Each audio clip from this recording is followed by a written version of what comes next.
Peace and blessings, family. Welcome back to another episode of Learn with Shavern. So if you guys caught yesterday's episode, we discussed the first 6 principles out of Napoleon Hill's 17 Principles of Personal Achievement. If you guys are interested in knowing more about that, there is tons of information on Napoleon Hill. But as I mentioned yesterday, a lot of this information is pretty old. It's written like in their standard old English and stuff. So if you are interested, definitely feel free to check it out below. If you guys have any feedback on more information or like information that you want to know more about, please let me know. I am always open to feedback, so make sure you guys click like, share, click the bell below to subscribe, become a Patreon. I am grateful to all of you guys who have been doing that, liking, sharing, subscribing. I really am appreciative of all of you guys. Please continue to do that. Send it to a friend who you think can use this information. All right. So today's quote of the day is from a movie that I saw with Sylvester Stallone last night. Actually, I just caught a clip of it and then fell asleep. I didn't actually even watch most of the movie.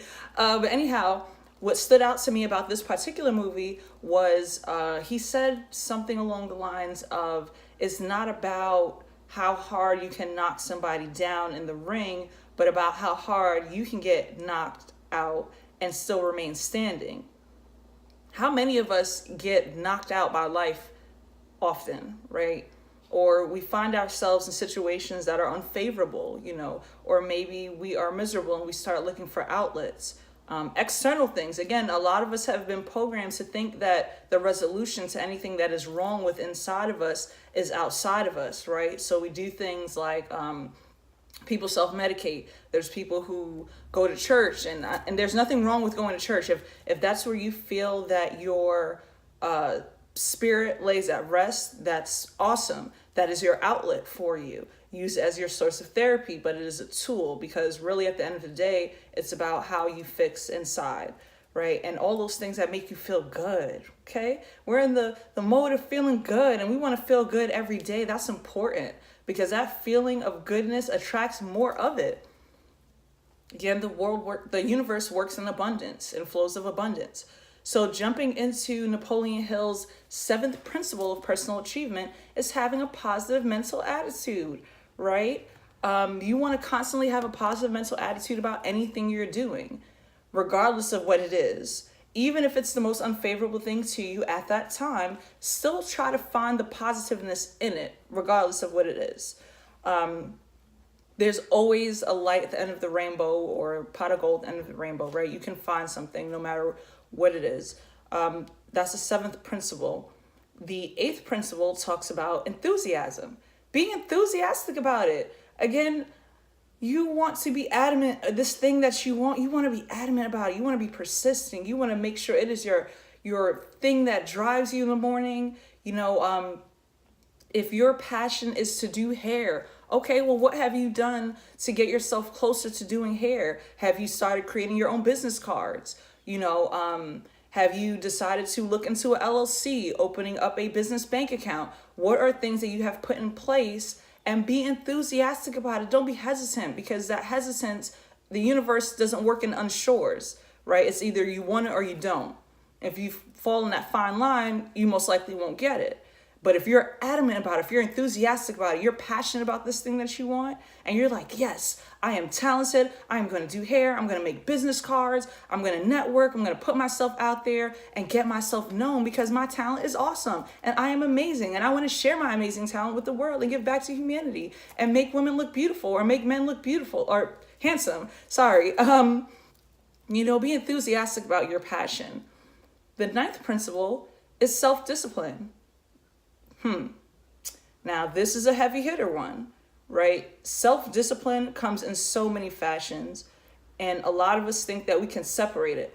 Oh, okay, well, I can be awesome and amazing at cleaning my house every day, but maybe at work I just do the bare minimum.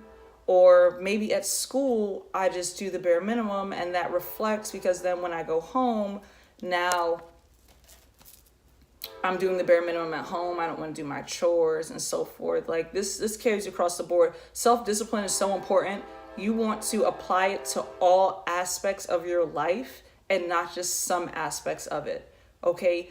This leads you into principle number 10, accurate thinking, right? Because if you apply your self-discipline all across the board, guess what now? Your mind is constantly focused on your target that you wish to accomplish, right? That accurate thinking. You have now cleared out your clutter. If you guys caught episode 5 where I mentioned the 3 reflections of self, okay?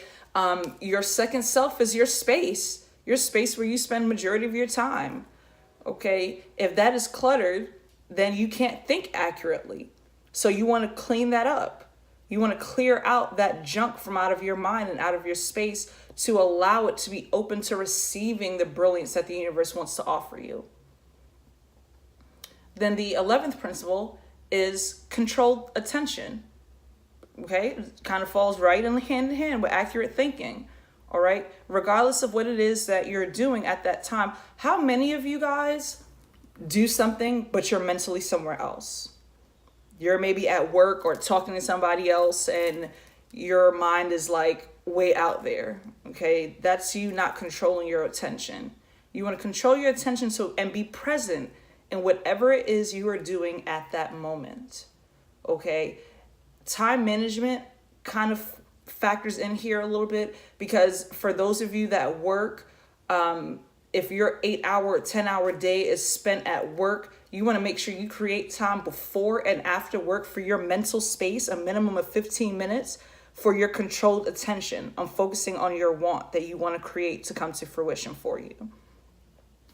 And then the 12th principle for today that we're going to discuss is teamwork, right? Yesterday we mentioned the Mastermind Alliance and getting 2 or more minds to focus on a single thing. So if you are fortunate enough to have somebody who has a common interest with you and you guys have a goal that you both want to combine your masterminds together to create this goal to come into concept, it will require teamwork.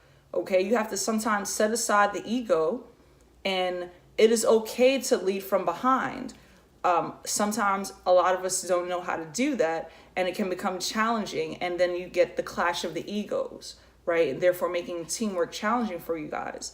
So it's okay to set aside your ego. If there's somebody that can contribute to your project and they have a superpower that can, that highlights your superpower or vice versa, you may want to join in with that person and allow it to elevate you, take you to the next level. We can learn something from everyone. Your human interaction and experiences are just that. You're meant to learn a lesson from every experience and interaction that you get. So again, keep liking, sharing, giving positive feedback. Give a positive comment to somebody that you meet today, regardless of what it is. Make sure you guys have a positive, wonderful, productive day. Thank you guys so much for subscribing. Make sure you hit the bell below if you haven't already. Have a great day, guys.